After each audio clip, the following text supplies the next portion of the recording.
Muy bien. Michael Arista. Salado y Hernández, que tengo madre. El que viste y calza. Así mismo. Un cubano que está peleando por su derecho a ser español. Un derecho que nos extirparon, que nos robaron de manera coactiva, bajo un compromiso fundamentado en la coacción, lo que lo hace jurídicamente ilegal.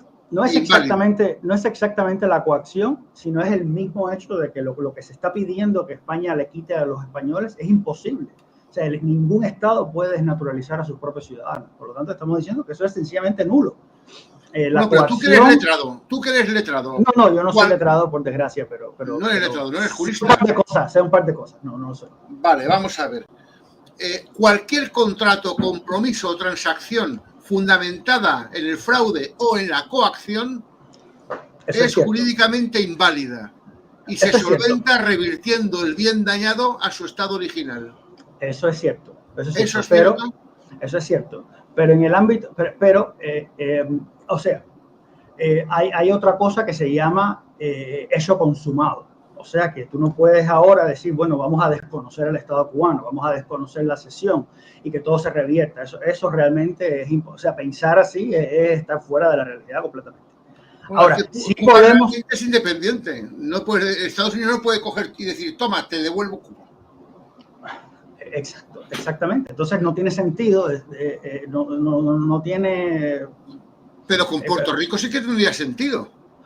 De nuevo, es el hecho consumado, o sea, no puedes ir contra el hecho consumado, es un hecho consumado. Ahora, sobre el derecho de persona, sí se puede hilar para lograr que el artículo 9, que es el artículo por el cual los españoles de Cuba y de Puerto Rico son desnaturalizados, ese hecho es completamente ilegal, porque es muy difícil demostrar coacción, 125 años después de demostrar eso, es muy difícil. Pero, o sea, se puede tener en cuenta, pero sobre el derecho de persona es probablemente donde tenemos más oportunidades de revertir el artículo 9. Es un artículo que realmente lo que va en contra de todo el derecho natural, va en contra de todos lo que dicen todos los tratados, es decir, todos los tratados reconocen, defienden el derecho sagrado de un individuo de conservar los lazos civiles con su antigua patria. Y este derecho fue sencillamente ignorado. Y por eso fueron los españoles naturalizados. O sea, ¿qué quiero decir con esto? Cuando la Comisión Americana le presenta el proyecto de artículo a la Comisión Española explota. La Comisión Española dice esto es imposible. Claro, está como escondido en el lenguaje, pero lo que la gente olvida es que España llevaba casi 70 años lidiando con el tema de la ciudadanía, porque había tenido que hacer lo mismo con las repúblicas hispanoamericanas que se habían emancipado. Entonces, ya los políticos, o sea, la tradición política española estaba realmente fogueada con el tema de la ciudadanía. Inmediatamente Montero Ríos, cuando lee el artículo, se da cuenta que lo que hace es desconocer la ciudadanía originaria de los que habían nacido en Cuba y Puerto Rico. Es decir, el artículo lo que dice es lo siguiente: españoles son solo los que nacieron en la península. Los que nacieron en Cuba y Puerto Rico no son españoles. Con lo cual les aplicó el mismo principio que España aplicaba a las tribus incivilizadas de Filipinas, es decir, que no les concedía la nacionalidad porque sencillamente no estaban reducidas a su jurisdicción. Entonces, eso además me parece que es un insulto muy grande. O sea, de hacer reducidos de un plumazo a personas sin ciudadanía es un insulto. Y que de esto no se hable, me parece que es todavía más peligroso. Lo curioso es que no devengue un derecho inmediato. ¿Cómo? ¿Perdón? Lo curioso es que no devengue un derecho inmediato. Así Por ejemplo, tú eres un español, tú eres hijo de españoles nacido en cualquier país del mundo y automáticamente tienes derecho a ser español. Correcto, pero fíjate, en este caso, sencillamente, incluso hay un decreto, hay un Real Decreto de 1901 que dice expresamente, los naturales de ultramar perdieron su nacionalidad. O sea, esto para mí eso es una vergüenza que el Estado español haya tenido que hacer eso Entonces, ¿cómo el Estado español arregla esto? Bueno, le dice a los españoles, a los que perdieron su nacionalidad, bueno, si ustedes quieren recuperar su nacionalidad, vayan e inscríbanse en el consulado. Y por supuesto, aquí hay una falta material hay una falta de garantía material, porque primero es una ley extranjera. ¿Quién se va a enterar? No hay publicidad normativa. Y segunda, no existen los mecanismos para que toda la población se inscriba en el registro consular en español. Eso es imposible.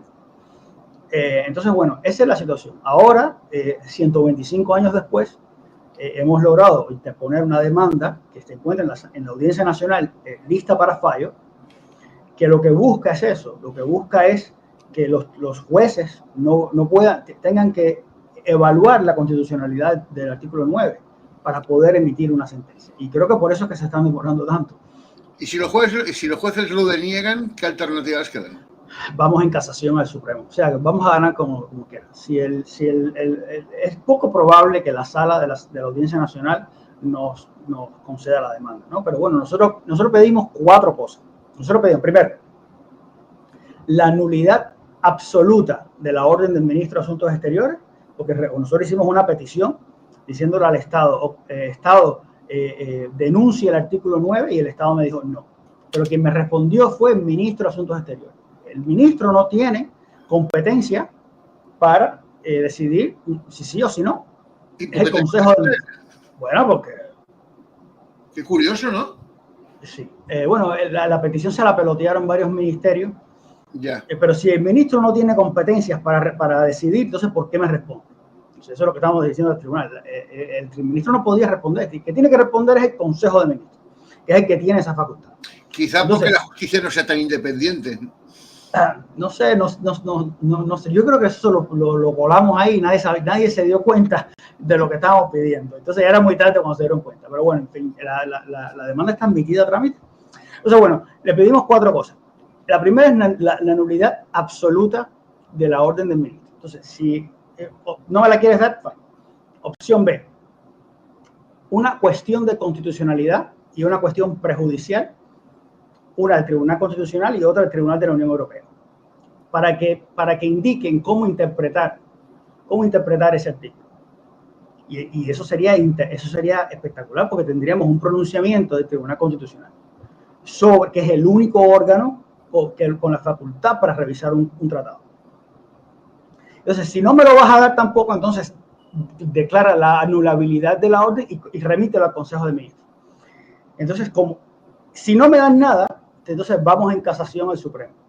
Con lo cual, todavía está viva la demanda, y si el Supremo lo rechaza, entonces iríamos a Estrasburgo, que yo pienso que probablemente allí es donde vamos a terminar en un par de años.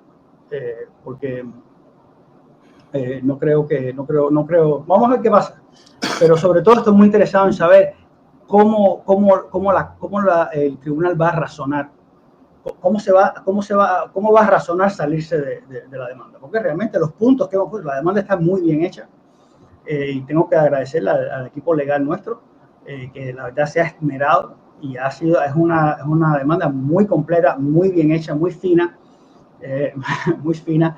Y va a ser difícil, y además la respuesta la respuesta a la demanda fue muy pobre por parte de la abogacía del Estado, fue realmente muy pobre, debemos decirlo. Fue hecho a la carrera, como que no quiere las cosas, y yo esperaba un poco más de altura, ¿no? en la respuesta, en la contesta a la demanda, pero realmente los argumentos fueron muy pedestres y muy trillados, muy manidos. En caso de resultar positiva, ¿qué pasaría? ¿A tener doble nacionalidad? Bueno,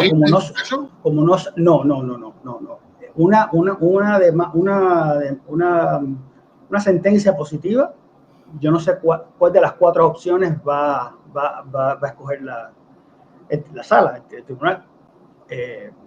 Pero supongamos que anula la orden.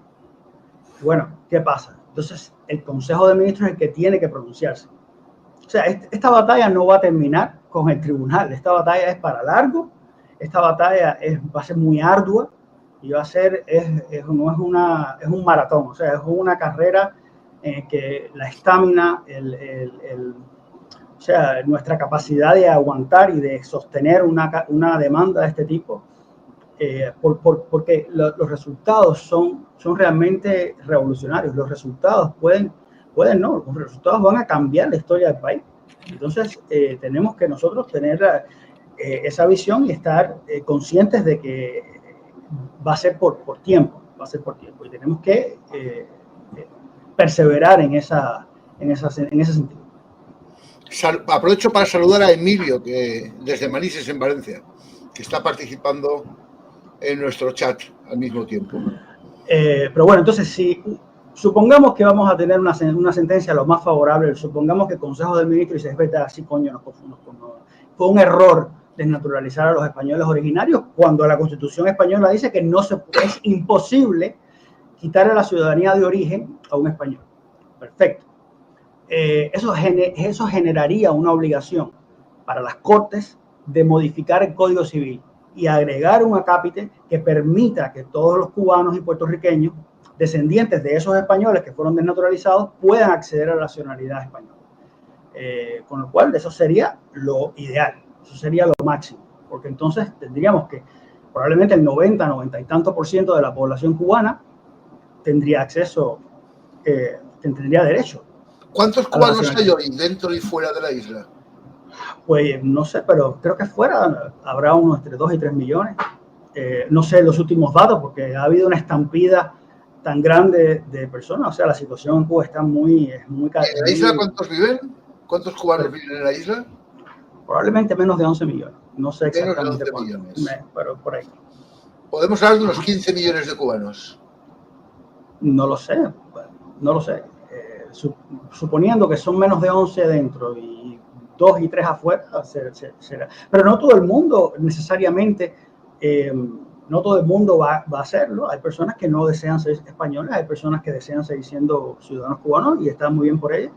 O sea, no significa que todos lo van a hacer. Eso, por suerte, afortunadamente, se trata de un derecho individual. O sea, depende del asentimiento personal y de lo que tú quieras hacer. Lo cual es bueno porque nosotros defendemos la idea de la soberanía individual, de que usted debe ser dueño de su destino y usted pueda escoger qué ciudadanía, al margen de que hay una que le toque, que si existe esta opción, porque además este es un problema de justicia histórica, porque los españoles, no se trata de cubanos, no se trata de alguien que está afuera, estamos diciendo que nosotros somos tan españoles como tú y que queremos ese derecho reconocido, porque fue cercenado ilegalmente. A nadie se le puede quitar su ciudadanía. Y si nosotros queremos que de ahora en el futuro se respete la ciudadanía, nosotros somos un buen ejemplo que va a quedar como precedente.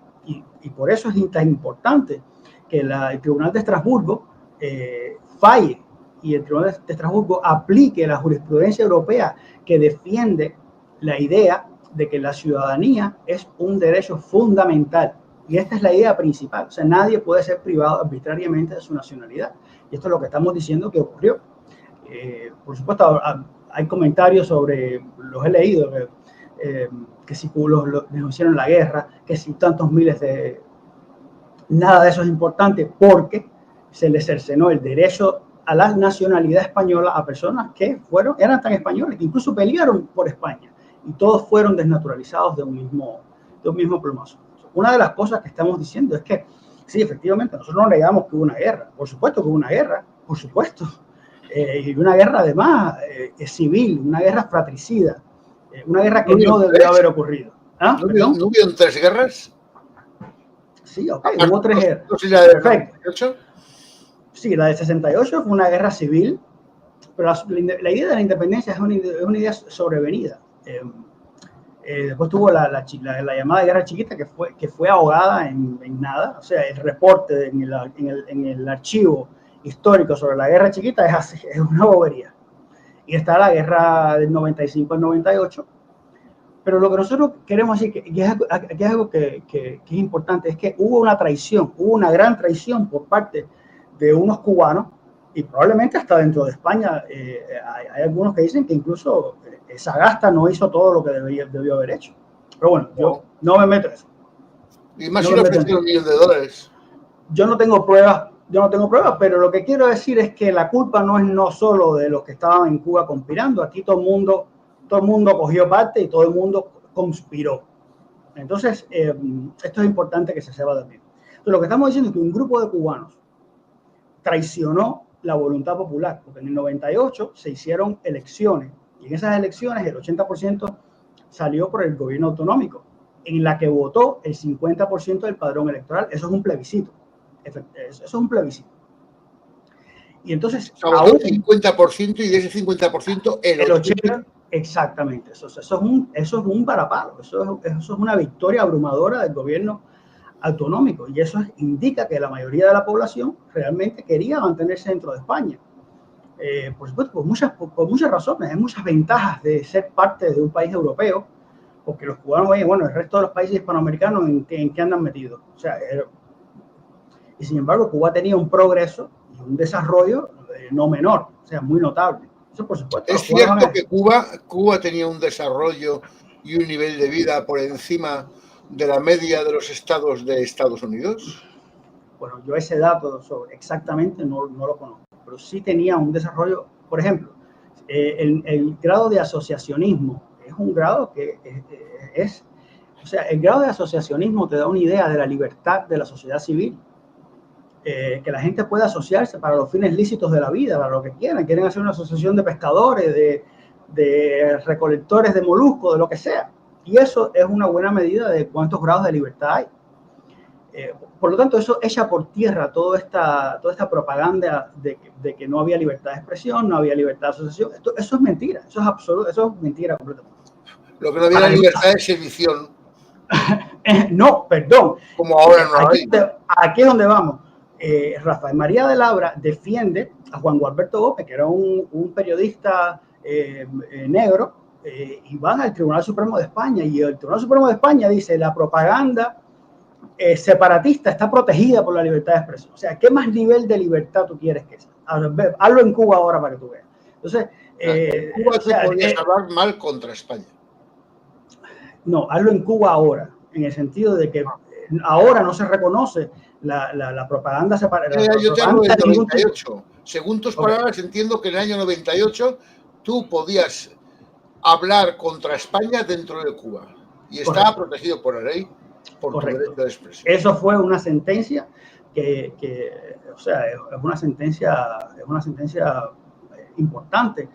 ¿Y cuál era la justificación de aquellos separatistas?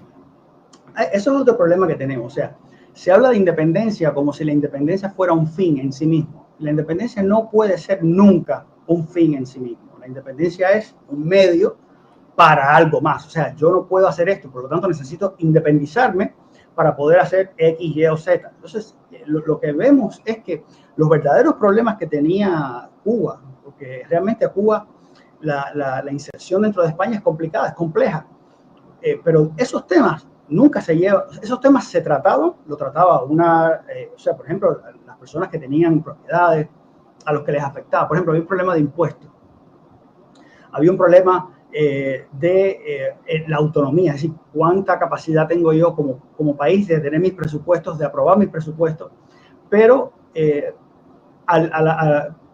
pero decir independencia, ¿qué es independencia? ¿Qué es independencia? Porque ahora somos independientes, pero no tenemos libertad. Entonces, ¿qué es más importante? Yo pienso que la libertad es más importante. Entonces, si tú no operacionalizas independencia y tú no dices, bueno, por independencia voy a entender esto. Entonces, vamos a España a ver cómo podemos, vamos aquí a ver qué hacemos. Pero ¿fueron más libres los cubanos después de la independencia? Bueno, yo creo que no. Por ejemplo, la ley electoral aprobada por los cubanos era más restrictiva que la ley electoral española vigente en Cuba. O sea que ahí hay una pérdida de libertad. ¿Y la Constitución posterior a la independencia? ¿Qué me dices de la Constitución? La Constitución es una Constitución liberal. Fue la Constitución que más tiempo estuvo, o sea, entre periodos republicanos. Fue una Constitución de corte liberal, inspirada en el modelo norteamericano. pero no estaba sometida al capricho y arbitrariedad de Estados Unidos. ¿Qué No, clase de no, libertad no. es A ver, una constitución que está sometida no. al capricho y arbitraje de No está sometida al capricho y arbitraje. O sea, la constitución es una constitución que se dieron los cubanos, pero hay un apéndice constitucional, que es el Tratado Permanente, que define que lo que hace es que trae la enmienda Platt, y entonces lo que hace es que limita la soberanía. Pero los cubanos estaban a cargo de su gobierno. O sea, si está limitada tu soberanía, ¿no está limitada tu libertad? ¿Perdón? Si está limitada tu soberanía, ¿no está limitada tu libertad, entonces? Sí, ok, pero yo creo que sí, pero tú... No okay. Pero es que eso no me lleva a ningún lugar, o sea, no... Aquí eres vasallo de un país más grande, que es el que ha declarado una guerra para apropiarse en parte de tu producción económica. No, pero es que la producción, nosotros dependíamos de Estados Unidos desde mucho antes. O sea, desde los años 50 del siglo XIX ya hay inversiones, e incluso cuando los cubanos iban a pelear con el ministro de Ultramar, con el gobierno, para que quitaran los impuestos. ¿Qué pasa? Hay muchas cosas que hace el gobierno español, el gobierno de turno, o sea, de acuerdo con los vaivenes de la política, de acuerdo con los grupos de presión de la época. Y uno de los elementos que dañó mucho la relación de España con Cuba fue la ley arancelaria de 1882. Cuando hablas de Cuba, estás hablando de las élites, de las oligarquías azucareras y cafeteras. Sí, cómo no. Porque eso no es Cuba, ¿eh? Eso eran 4 oligarcas. Bueno, pero Cuba vivía de eso. O sea, Cuba vivía de eso. O sea, la producción económica estaba completamente atada a los mercados norteamericanos. Entonces, pero Cuba tenía que estar bajo el capricho de los intereses creados de 4 oligarcas. Pero así era la realidad. O sea, yo no voy aquí a decir si estaba bien o estaba mal. Esa es la realidad. Nos gusta o no nos gusta. Que esos 4 oligarcas fueron los que promovieron y los que amenazaban con anexionarse a Estados Unidos y los que promovieron las guerras civiles. Y... Bueno, yo creo que eran más de 4. Tengo entendido, ya que me lo confirmaras. Había más de 4 y creo que habían varias tendencias.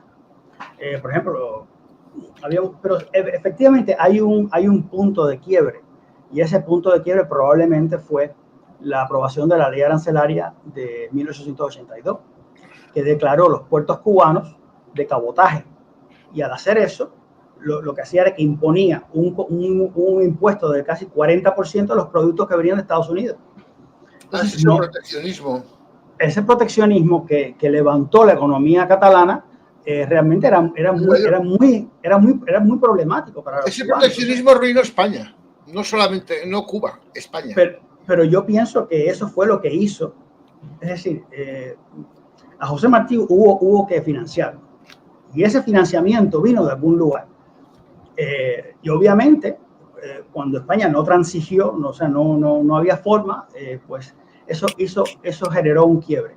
Aún así, el pueblo, el electorado, se votó por mantenerse dentro de España bajo el sistema de la autonomía. Y de hecho, cuando se hace la autonomía, se demostró, o sea, se eligió un parlamento insular, se eligió un gobierno. Cuba por primera vez hacía sus propios presupuestos, porque es cierto que todo el Congreso español votaba para los presupuestos de Cuba, en el cual los cubanos tenían muy poca capacidad de acción. Entonces, eso era un problema. Es un problema que había que resolver, por ejemplo. Sí, pero un problema común de toda España. Correcto, pero es un problema que se resuelve en el proceso político. O sea, la independencia no justifica, eso no justifica la independencia, y menos cuando ni siquiera hubo una conversación, un diálogo sobre cómo hacerlo. O sea, sencillamente se levantó. ¿Tú sabes cuánto creció económicamente Cuba durante el siglo XIX? Durante todo el siglo XIX. Sí. No tengo datos a mi disposición. Un 6% de media. Okay. ¿Sabes cuánto creció México? ¿Cuánto? Desde la independencia. No lo sé. El 0,3. Bueno, yo no tengo como... Yo sí pero, efectivamente... Pero fíjate, después de la guerra de los 10 años, el sistema que se implantó en Cuba con la paz de Ensajón fue muy beneficioso para los cubanos, fue extremadamente beneficioso. Es que sí vivía mejor en Cuba que en España. Bueno, no lo dudo, está bien. Por ejemplo, estuve leyendo hace unos días cuando fue el presidente del Círculo de Hacendados a entrevistarse con el ministro Ultramar para que le quitaran para quitarle los impuestos a los productos norteamericanos, porque Cuba estaba en una situación muy difícil. Cuba depende del mercado norteamericano para las mieles, para los azúcares, y de repente, si no puede competir, los productos no pueden competir, si tú le vas a imponer un arancel del 40% a los productos norteamericanos. En ese momento, el Congreso norteamericano vota una ley que dice los países que no reconozcan la reciprocidad le vamos a aumentar los aranceles. Cuba no podía competir. Si tú a los azúcares cubanos le impones un arancel, no pueden competir.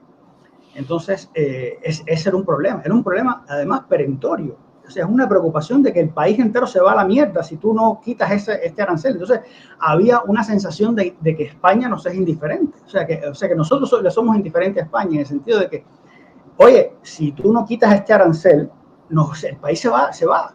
Entonces, quizás hubo algo que tenía que ver con eso.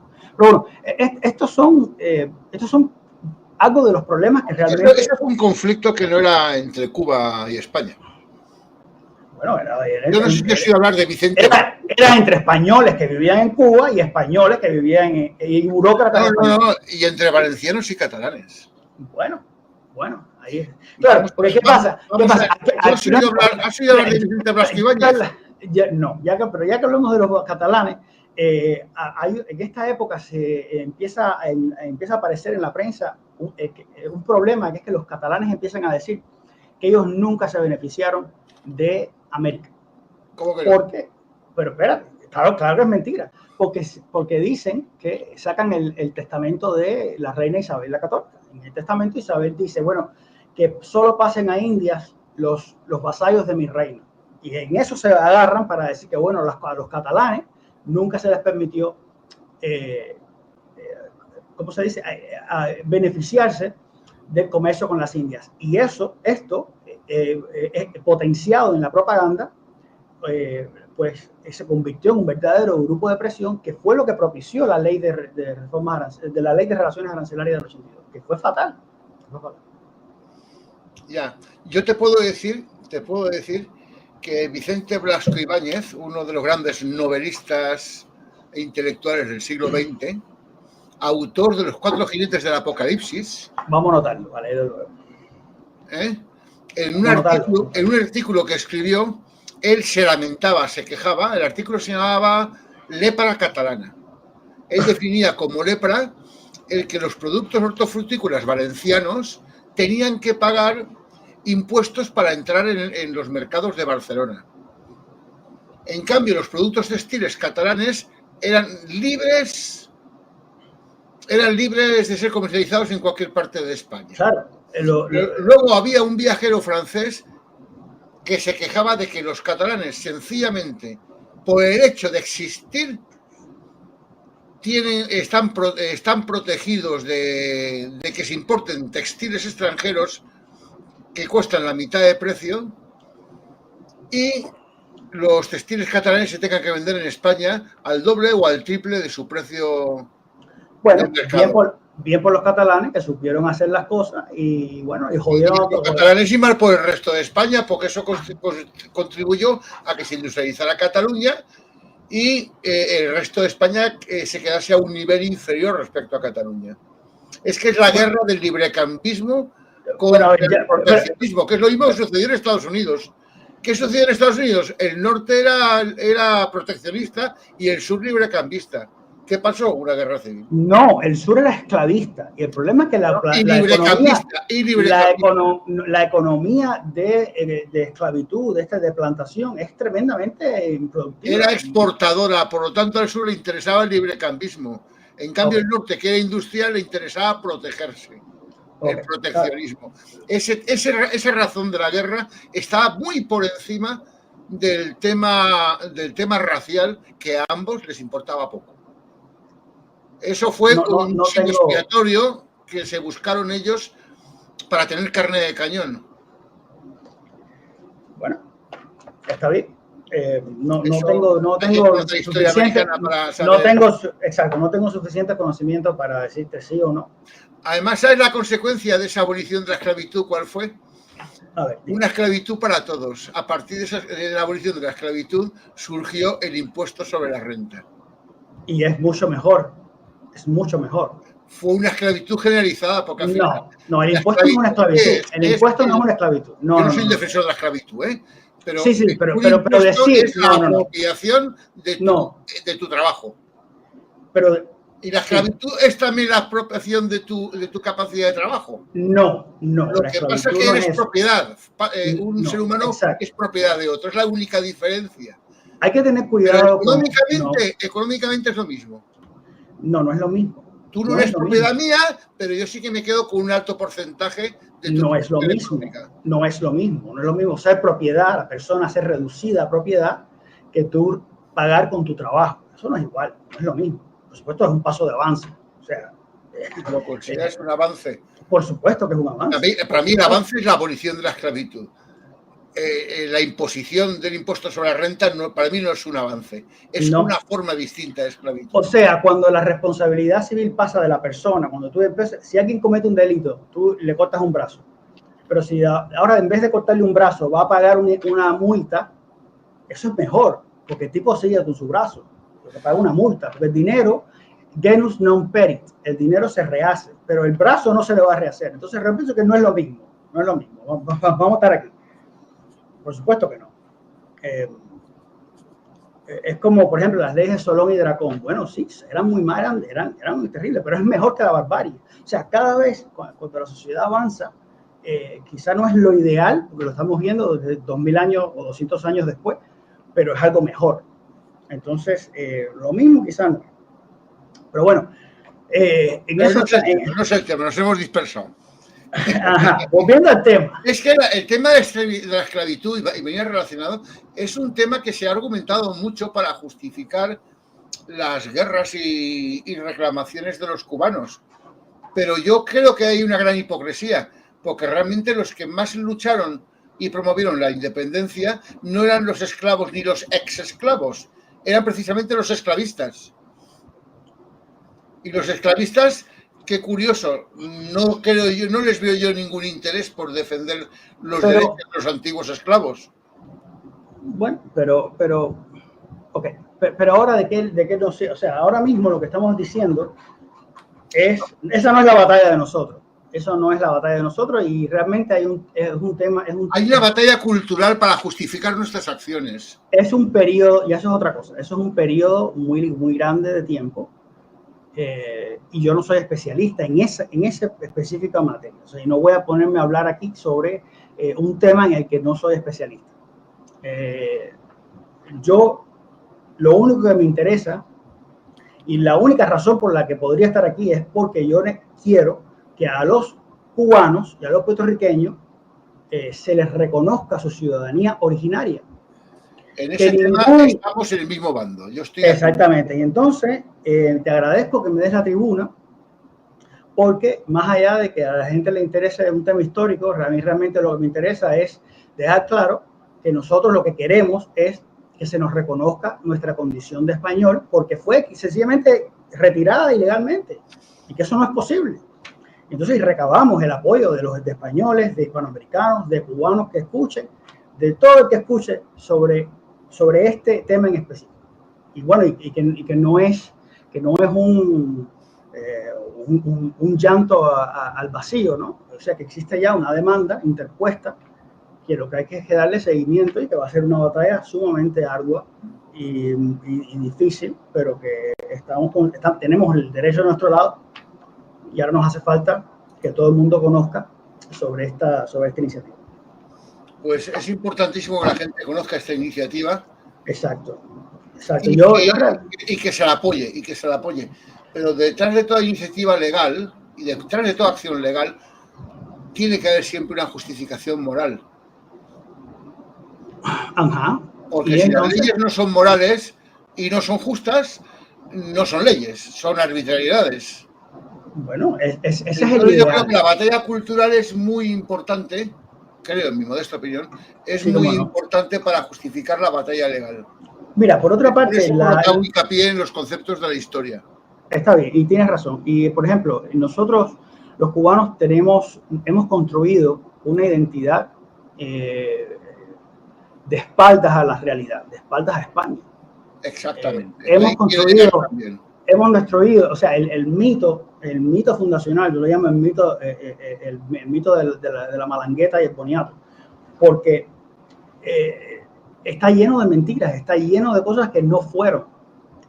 Y yo pongo en entredicho, o sea, nosotros hemos elevado a los altares de la patria gente que realmente no creo que deban estar.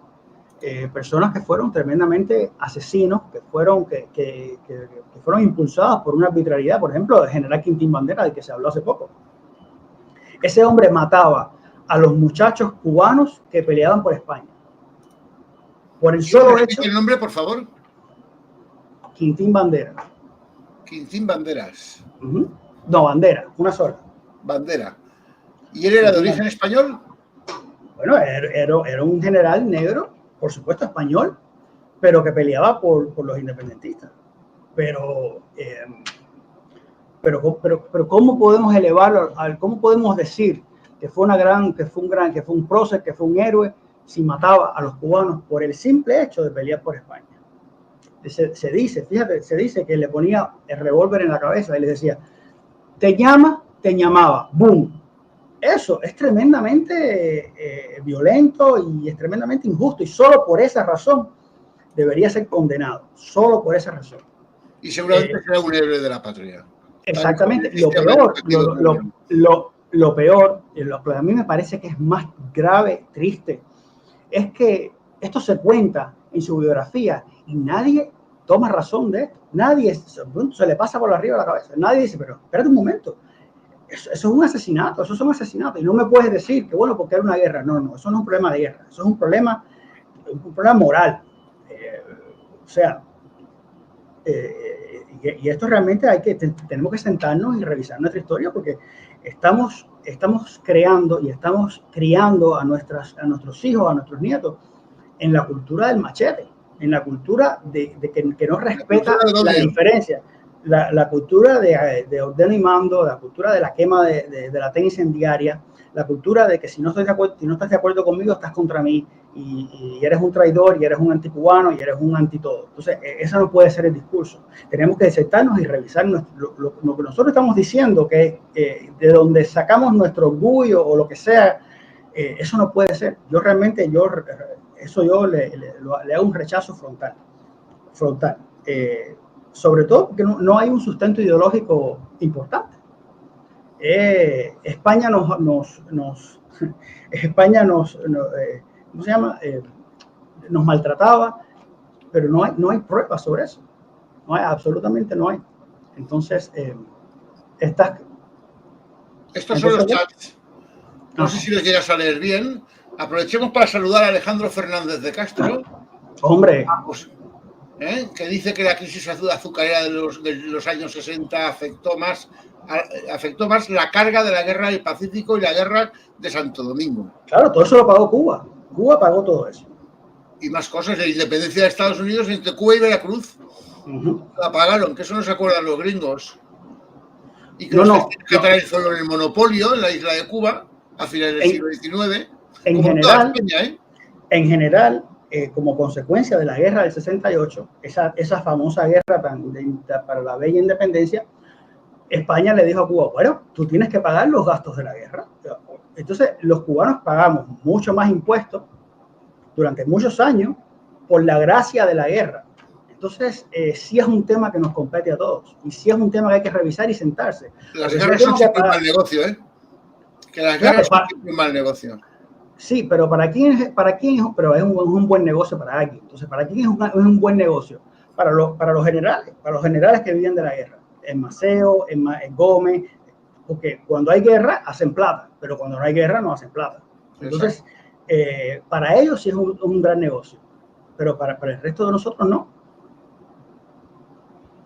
Entonces, esta idea de que cuando tú coges cualquier sitio web, esta idea de que nos toman a nosotros como representación, que bueno, fue por la libertad, fue por la independencia. Bueno, hable por usted, pero no por mí. Perdón. O sea, el problema de los mártires y los héroes, eso es como yo con mis muertos. Eso es un problema mío. O sea, no me lo impongas tampoco. Personal. Eso es mío. O sea, con mis muertos, mi bandera, lo que yo considere mi fuero personal, eso es mío. Entonces, no me lo tienes que imponer tampoco. Entonces, tenemos un problema grande y tenemos que sentarnos a hablar sobre él. Próxima pregunta, general. Próxima pregunta. Ajá.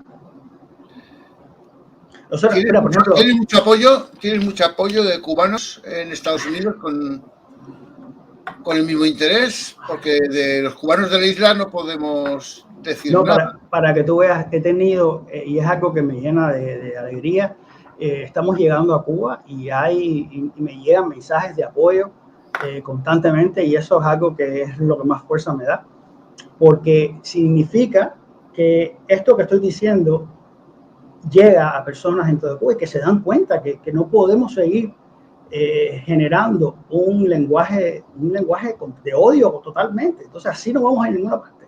Y por otra parte también hay un problema de que, bueno, tenemos tantas mentiras a nuestra espalda, y España ha cargado con tantas culpas que no le toca, que ahora con la ley de la memoria democrática, los cubanos creo que es una oportunidad para darnos cuenta de lo beneficioso que sería pertenecer a un país de primer mundo. O sea, ser parte de un país de primer mundo, de la mano de España, entrando en Europa, y salir de la miseria, y salir del machete, y salir de toda esa miseria, integrarse a un país que realmente ha demostrado que puede hacer las cosas mejor. Nosotros no hemos demostrado que podemos hacer las cosas mejor. La independencia usted la puede coger, la guarda muy bien y se la mete en el bolsillo porque no ha servido para nada. Es decir, ¿qué tienes tú para decirme de tu independencia? No, que después de 126 años de independencia... ¿Qué tienes? ¿Tienes? Nada. Entonces, yo prefiero ser parte de un país grande, ser parte de un país que decide en el mundo. No será el primero, pero está ahí. Está dentro de los integrado en Europa, estás integrado en exactamente, pero sobre todo lo más importante para mí es que cuántas veces nos hemos dicho, esta vez sí, esta vez vamos a hacer el país, esta vez vamos a hacer las cosas bien, y llega el presidente Manolo, el presidente X, y se jodió. Entonces, necesitamos un mecanismo suficientemente fuerte que obligue al Estado, a la maquinaria estatal, al estricto cumplimiento de la legalidad. Ese mecanismo, en estos momentos, solo se puede lograr siendo ciudadanos españoles e integrarnos dentro de Europa. Porque tenemos una vía para ser ciudadanos españoles, pero no tenemos una vía para ser ciudadanos de ningún otro país. Yo, francamente, la ciudadanía cubana, quédatela. Yo no la quiero, porque no la quiero. Realmente no sirve para nada. Y imagínate, un Estado que en 125 años ha demostrado que puede hacer toda clase de barbaridad. Yo no lo quiero porque nunca tengo seguridad de mi propiedad, no tengo seguridad de nada. Entonces, España no es la panacea, pero es mejor que estar solo. O sea, integrarnos dentro de Europa sería lo mejor. Que los cubanos tengan un pasaporte español, que puedan viajar el mundo entero, que tengan el respeto a su dignidad. Eso es algo que creo que los cubanos agradeceríamos mucho. Puedan comerciar, porque al fin y al cabo el motor de cualquier nación no son ni sus recursos naturales siquiera, es su comercio. Sí, pero el comercio es que tú comercias por la sumisión a la ley, porque se respeta la ley. Porque vives en un Estado de Derecho, es que Cuba no es un Estado de Derecho. Exactamente, y el Estado de Derecho lo que nos ha durado ha sido lo que un merengue en la puerta de un colegio. Cada vez que lo hemos intentado, se va. Entonces, evidentemente hay un problema, tenemos un problema. Entonces, estos proyectos de libertad para mañana, lo que le falta es que cómo tú garantizas esa libertad. ¿Cómo tú la garantizas? Si no tienes cómo garantizarla, puede ser la libertad más linda del mundo, pero si cualquiera puede venir y la echa a perder, bueno, ¿Cómo tú garantizas que eso sea así? Entonces, esa garantía solo se puede lograr con un Estado que tenga los mecanismos para hacer cumplir, para obligar al Estado, a la maquinaria estatal, a cumplir y a respetar los derechos humanos. Mira, Cuba no ha ratificado el Pacto de Derechos Humanos, ni lo va a hacer tampoco, ni lo va a hacer tampoco. Entonces, yo no quiero un país que mañana pueda decir sí Ni y Rusia, otro no. ni China. Exactamente, mira cuáles son los países. No, yo quiero un país que me respete mis derechos humanos. Sea España, bien, porque además lo puedo hacer sin tener que aprender otro idioma, mi cultura no se resiente, sería perfecto. Pero los cubanos hoy nos vamos a todas partes. Es realmente triste que los cubanos tenemos que poner nuestra casa en cualquier lugar, toda una patada en una isla perdida en el Pacífico y probablemente sea un cubano. Entonces, eso no, nosotros debemos tener nuestra casa. Y si podemos mantener nuestra casa hablando nuestro mismo idioma, pudiendo leer nuestra historia y nuestra poesía escrita en el idioma en que es que la cosa va nuestros más allá mayores. del idioma. ¿Tú sabes lo que he comido yo hoy? ¿Qué has comido? Arroz a la cubana. Mira tú, que eso no se come en Cuba. Ya, pero eso no se come en Cuba, pero bueno. Toda la vida. Sí, ya. Ok. Pues bueno, si podemos hacerlo con nuestras tradiciones, cuando que no haya algo brusco, pues mejor todavía. ¿Qué mejor que eso? ¿Qué mejor que eso? ¿Sabes quién me ha puesto un café con leche para desayunar? A ver. Una doctora cubana. Mira tú.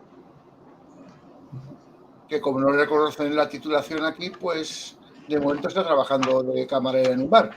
Claro, eso es lamentable. O sea, por ejemplo, un reconocimiento de la ciudadanía española podría generar... Más allá de la red de la ciudadanía, es la convalidación de los títulos, es la multiplicación de las oportunidades de cualquier cubano y es también la multiplicación de las oportunidades de inversión de cualquier español. Porque es que Cuba, si en el 98 no hubiese pasado nada, ahora sería una potencia turística mundial. Bueno, pero no podemos hablar está demostrado, si España lo es, Cuba con más razón. Bueno, pero lo que importa es que haya paz, que haya respeto a la propiedad y a los derechos humanos, y con eso, que es lo que no hemos tenido nunca. El Estado siempre ha sido el todopoderoso, el que hace lo que quiere sin respeto a los individuos, por ejemplo. Bueno, la historia de Cuba tiene muchos ejemplos. Que llega uno y dice, bueno, ya no va a ser el mandato de 4 años, ahora va a ser de 6. Pero mire, que es de lo que dices de 4, no, pero va a ser de 6, yo quiero de 6. Y entonces, a lo que le da la gana. Eso es lo que no podemos hacer. Entonces, como no hemos aprendido a hacerlo en siglos y pico, evidentemente no hemos aprendido, pero en ese tiempo, además, ni siquiera hemos aprendido, porque ha sido peor, nos hemos reducido a la nada misma. Entonces, yo pienso que eso es muy duro, es duro de estar consciente de que no hemos sabido, y que encima no estamos preparados para insertarnos en el mundo. Porque es que no, como tú dices, no son los 4 gatos oligarcas, tiene que tener en cuenta a todo el mundo, a una media. Entonces, eso pienso que solo se puede lograr en un país que realmente garantice el respeto a los derechos humanos.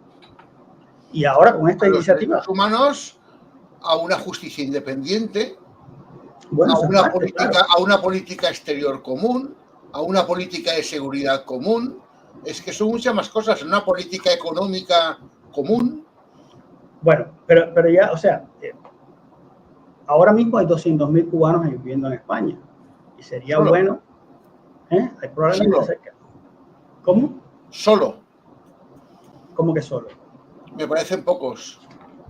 Sí, probablemente a final de año haya mucho más, pero bueno, hasta el último, eso no es poca gente, no es poca gente, en los últimos años no es poca gente. Entonces, sería muy bueno que todos esos cubanos también apoyaran esta iniciativa, porque se trata de lograr que los que están en Cuba también accedan a la ciudadanía española, también accedan. ¿Qué les propondrías a los cubanos que hay en España? ¿Perdón? ¿Qué les dirías? ¿Qué les propondrías a los cubanos que residen en España respecto a tu iniciativa? Esta iniciativa, ante todo, es para ayudar a todos los cubanos, ayudarnos todos. O sea, no es que tú saliste y qué bien, pero y los que están adentro, o sea, los que están sufriendo las penurias, las necesidades. Además de eso, nos han botado de nuestra propia casa. Yo quiero regresar a mi casa, pero quiero regresar a mi casa bajo un sistema en que yo sepa que se me va a respetar. Entonces, esta iniciativa yo pienso que es fundamental para lograr la libertad de todos los cubanos. Dentro como ciudadanos españoles, bueno, pues sí, como ciudadanos españoles. ¿Y qué? ¿Y qué? Entonces, sería muy bueno contar con el apoyo de todos los cubanos, con independencia de... O sea, nosotros no nos oponemos a ninguna otra organización, sencillamente estamos diciendo que la ciudadanía española debe ser un derecho que individualmente cada cubano debe poder escoger y decir, mira, mi abuelo nació en Cuba en 1898, antes del cambio de las ratificaciones, fue desnaturalizado. Yo, como su descendiente, por el mismo principio que opera para los sefardíes, debo tener el derecho de optar por la nacionalidad de mis mayores, habida cuenta que fue cercenada ilegalmente. Entonces, ningún cubano debe oponerse a que un hermano suyo acceda a la ciudadanía española, porque no te afecta a ti, pero le puede dar la libertad a uno como tú. Entonces, yo pienso que ni te cuesta un kilo, ni te cuesta nada. Sencillamente, no oponerse puede ser la diferencia entre la libertad y la barbarie. Mira, Jitsi Beatriz Hernández Nodarse te saluda desde Cuba. Gracias, muchas gracias. Muchas gracias. Jitsi. Sí. Cuba, desde que no forma parte de España, desde que no es España, porque yo nunca puedo decir que era de España, sino que era España, ha sido siempre vasalla de unos u otros, ¿no? De vasallaje a Estados Unidos ha pasado un vasallaje soviético y ahora es vasalla de su propia miseria intrínseca. Ajá. Como consecuencia de sus vasallajes. Bueno, hay muchas cosas. Uno de los elementos que a mi juicio nos lastra es que no conocemos nuestra historia. Como no podemos acceder a nuestra historia, porque la historia que nos han hecho es mentira completamente. No podemos, por tanto, interpretar el presente. No podemos interpretar. O sea, no sabemos qué nos pasa porque no sabemos qué ha pasado. Entonces, la historia que tenemos es una historia muy contradictoria, es una historia que no encaja.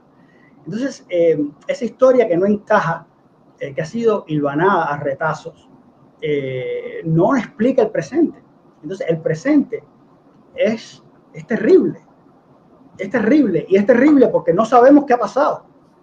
Entonces, es uno de los elementos que trato de hacer. Por supuesto, yo no soy historiador, yo no soy especialista en historia, pero sí he desenterrado algunas cosas que es importante que los cubanos tomemos cuenta, como por ejemplo que la mayoría de la población no quería la independencia.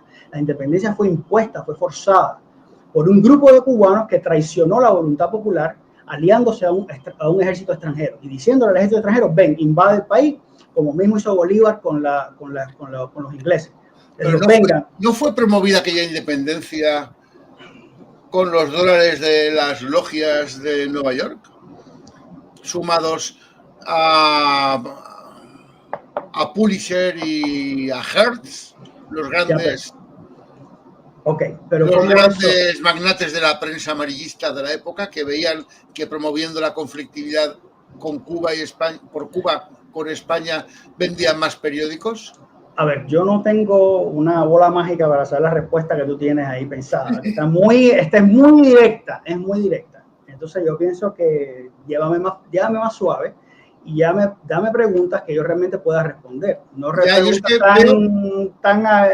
tan específicas. Yo es que lo que veo es que si la iniciativa norteamericana, aquellos independentistas cubanos habrían quedado en cuatro equipados. A ver, pero es que Pulitzer y Hearst lo que querían hacer plata. No les importa quién era y quién, era lo que querían es plata. Les da igual lo que destruyeran. Exactamente. Han destruido un país por 126 años para su beneficio inmediato de hace 126 años. Está bien, pero lo que ellos querían era hacer plata. Entonces... y Cuba fue su cabeza, su chivo expiatorio. Ok, pero ¿de qué nos sirve eso ahora? Pues para poder entender qué es lo que estamos viviendo en el presente. Hemos sido los han tomado el pelo, se han aprovechado de nosotros. Sí, pero ese victimismo ya se acabó, punto. ¿Qué vamos a hacer? No podemos seguir diciendo, nos han tomado, sí, ok, pero ¿qué vamos a hacer? Hay que exigir que todo cubano tenga un derecho que España y Europa se lo conceda a ser español y europeo. Exacto, eso tiene que ser un derecho que todo cubano tenga de nacimiento. Muy lindo, pero ¿cómo? ¿Cómo lo hacemos? ¿Cómo le decimos algo? Pero espérate, espérate, haciéndolo. Espérate, ¿cómo le decimos al gobierno? Mire, usted por favor, deme la ciudadanía. No, eso no puede ser así. Hay que demostrar, primero hay que buscar un mecanismo dentro del derecho que nos lo permite hacer, que demuestre que hubo un agravio para entonces demostrar que hubo una pérdida, para entonces que te lo reconozcan. Porque eso no es, mira, por favor, deme esta cosa. Eso fue lo que hizo Arracha en el 2009 o 2008. Y eso no es el mecanismo. El mecanismo tiene que ser otro. Entonces, el mecanismo de los tribunales de justicia, que es el mecanismo dentro de la maquinaria estatal que tiene la función de proteger los derechos fundamentales, unido al hecho de que los cubanos sepamos y los españoles sepamos que esto fue la realidad. Entonces, no es Michael tocando las puertas del tribunal, es Michael y 500,000 de cubanos también diciendo, mira, nos quitaron ciudadanía, qué bola. Entonces, que viven en España. Ajá, entonces esa es la idea, esa es la idea. Y el mensaje va también para los cubanos de Miami. A todo el mundo, porque ya digo, o sea, se benefician los cubanos de dentro, pero esto es de todo. En este barco estamos todos. Entonces, todos tenemos que remar para lograr, a ver si por lo menos en algún momento lo podemos hacer, ¿no? Y yo pienso que entonces vamos a haber nacido como nación. Cuando entonces tenemos este proceso de análisis, de reflexión, es que entonces habremos nacido, colectivo, ¿no? Es que habremos nacido como nación. Entonces, bueno, esa es la idea. Y que es muy complicado, es muy difícil abrirse una tribuna, o sea, estas ideas lleguen. Y yo pienso que lo más importante es el convencimiento de que la idea es lo más poderoso del mundo, es lo más poderoso. O sea, si tú estás convencido de que tu abuelo le quitaron la ciudadanía y te toca. Entonces, más poderoso que eso no hay nada, porque en algún momento va a permear el resto de las instituciones. Entonces, como decía, hay 200,000 cubanos en España ahora mismo, pero mañana van a haber 300,000 y esos 300,000 van a elegir diputados, van a elegir eurodiputados. Entonces, necesitamos que se le comunique y que por todas las vías posibles este problema se llegue a las personas que tiene que llegar, a las personas que tienen el poder de decidir. Yo voy por los tribunales, pero si usted puede ir por los políticos y caerle arriba. Y eso es lo que hay que hacer. O sea, no me vale que, bueno, pero los políticos, no, vaya, toque la puerta a ver qué pasa. Los políticos son muy vendidos. Sí, todo eso es verdad y lo van a seguir siendo vendidos toda la vida.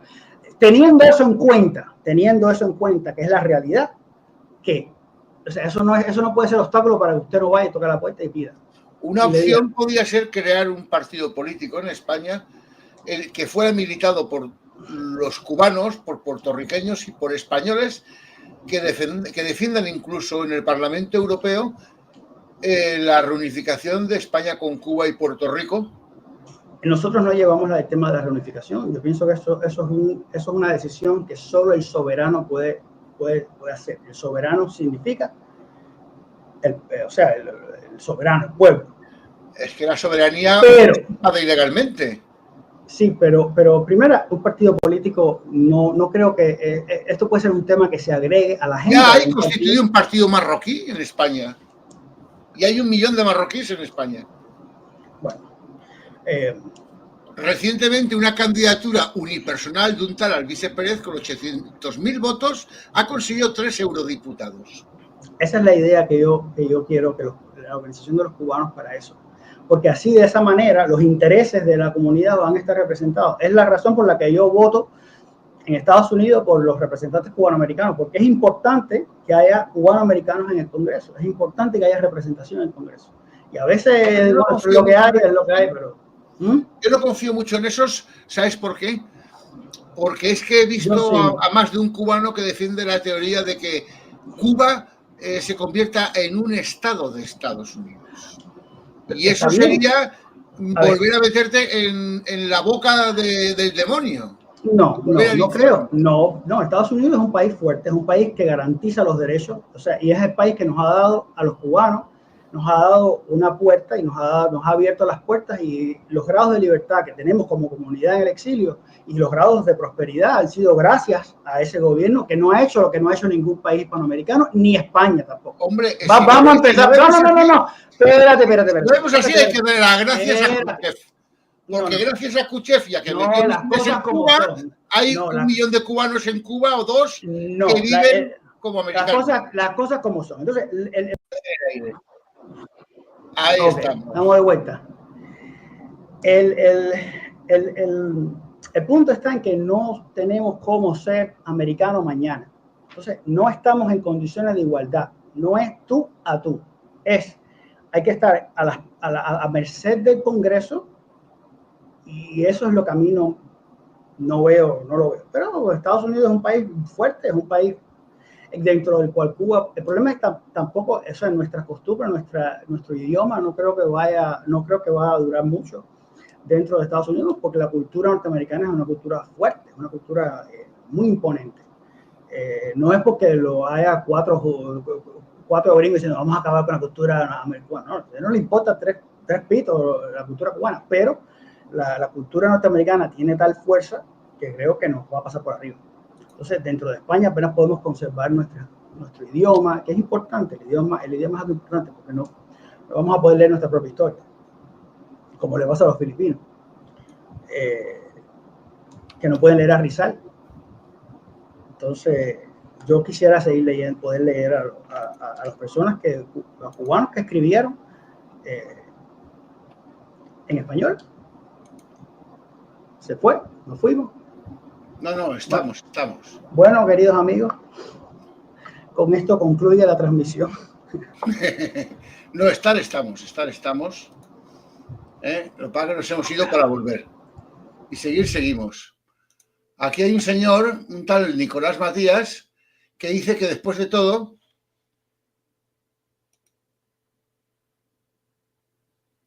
oye, ¿te has caído? Bueno, aquí terminamos la emisión de momento. Un placer haberos tenido. Es posible que regresemos.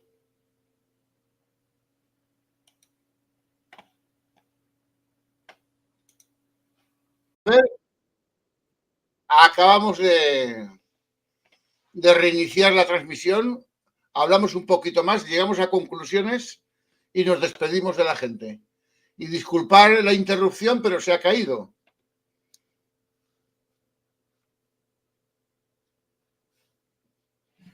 Michael, ¿a qué conclusiones llegamos?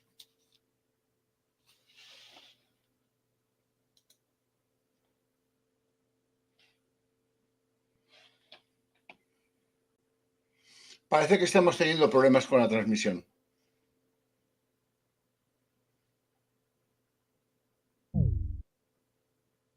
Y Michael se ha caído. De momento vamos a finalizarla. Y disculpar los problemas técnicos que nos están sucediendo.